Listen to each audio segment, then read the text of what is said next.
Chavez lovers, get in here. I've got a really cool unboxing. Well, let me get that back in frame. Got a really cool unboxing here for you. At least I think it'll be cool. I'm hoping it'll be cool. I'm really excited about it. Got a couple of really awesome items here. Maybe the thing in here, you might not even know it exists. You might be looking at this Chavez USA. Wait a minute. I thought these were all made in China. Something really cool is in here. I think it's really cool. But first, let's unbox some of these other goodies. So, bought this off somebody on a Facebook forum. They really hooked me up with a cool deal with a lot of extra stuff. Here we've got a Strider sticker, another one. I already had one of these. I actually sent it to somebody else. I sold a Strider recently and threw this in with that knife. So somehow I didn't know this was coming, and I got a different one back. So that's pretty cool. We've got a Chavez USA Hank here. And I believe, yes, indeed, it is signed by Ramon himself right there. The owner of this had this signed at a show. That is totally awesome. Thank you so much for including this. Who makes this? I'm not quite sure. Is that Fox? I don't know. I'm not the biggest Hank guy in the world. It is something I've thought about getting more into, but Hanks are not something that I traditionally have gotten. So you may be wondering, is this an unboxing? It is. I tried to shoot like the full unboxing where I cut open the box, but this guy, rightfully so, packaged this thing up like crazy. And so there was no way I was going to be able to successfully do a true unboxing with this knife from scratch. It was just too crazy. So I got it out of the box. I had to cut it out. It was all taped in there, which is good. That's the right way to pack it. And now we're going to be taking a look at what's in here. There should be, okay, so here's the main thing, and here's a thing, and here's a thing, and here's another thing that I'm going to show here in a second. We'll flip that around. Got some more stickers. Can never have too many of those. We'll put the box up here. Let's go for this one first. This is the big one. This is the one you guys want to see for sure, but these should be pretty cool too. So this is a blue anodized titanium key. So one of Chavez's, he's got like two signature insignia logo type things. One is the skull, which you'll see on the clips, but then also the key. Now the key has disappeared and came back a few different times. The skull's always kind of been there. So this is cool. Just a little blue anodized titanium charm that you can either carry around just as a doodad, put it on a chain, wear it, whatever you want to do with it. Pretty cool, pretty cool. Comes with a card there. That is pretty awesome. And then this one is similar, but a little bit cooler. We've got a nice leather slip here with some awesome evil skulls going on there. And then we have a titanium pry bar with a crosshatch finish. And then a little piece of paracord on there as well, which is pretty cool. So these are pretty awesome. You can pick these up off the website. I think they're like $50 or something like that. You can get different colors. I know they've done D2 in the past.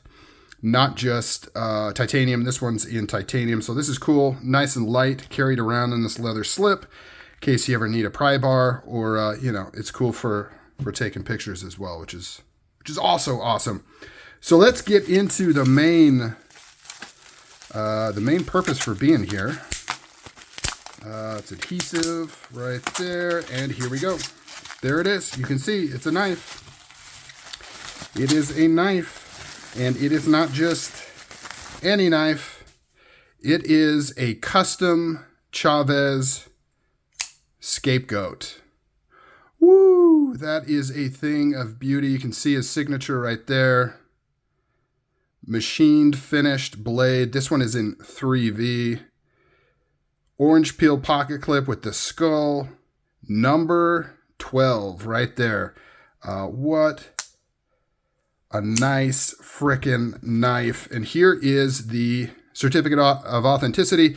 Scapegoat, number 12, orange peel crosshatch, machine 3PM, CPM 3V. Ramon Chaves 2020. So if you haven't picked up already what this is a custom Ramon Chaves. So this is a knife that Ramon has built. So he started off as a custom knife maker, right? Like a lot of them do. Started off as a custom knife maker, and he still makes custom knives, and that's exactly what this is. They're all numbered. It is absolutely beautiful. This is made in the US by Ramon himself. Let's do a comparison in size. I was kind of wondering, yeah, so the whole scapegoat thing is kind of interesting. So this is listed as just a scapegoat, not a scapegoat street. This production knife is a scapegoat street. But I don't know if I've ever seen or heard of like a quote-unquote full-size scapegoat. I believe that this is all there is. And so it is kind of interesting that this one is not called a street. So if anybody knows the answer to that, is there really a full-size scapegoat anywhere out there? Or are they all street? Is that the only size that there is? I would like to know. The biggest difference you'll see here, I mean, other than it being handmade in the US, is thicker, considerably thicker blade stock. And I believe that's pretty much common for all of the customs that you're going to see. Everything else is very, very similar. No lock bar insert on the customs, as you can see right there. Very similar hardware, just a little bit bigger pivot. It's the same style. Similar thumb studs, you can see right there. Not the best example because this one isn't satin. You can see how this one more has a step down diamond type pattern, whereas this one's flat. So really, really cool how close these production knives come to a real custom Chavez. These are pretty hard to come by, guys. You don't see these all that often. He doesn't make a ton of these. You know, he's pretty busy running his production knife company, but he does still produce custom knives. And this here is an example of one of these. Absolutely love it. It has this crosshatch pattern that he's known for.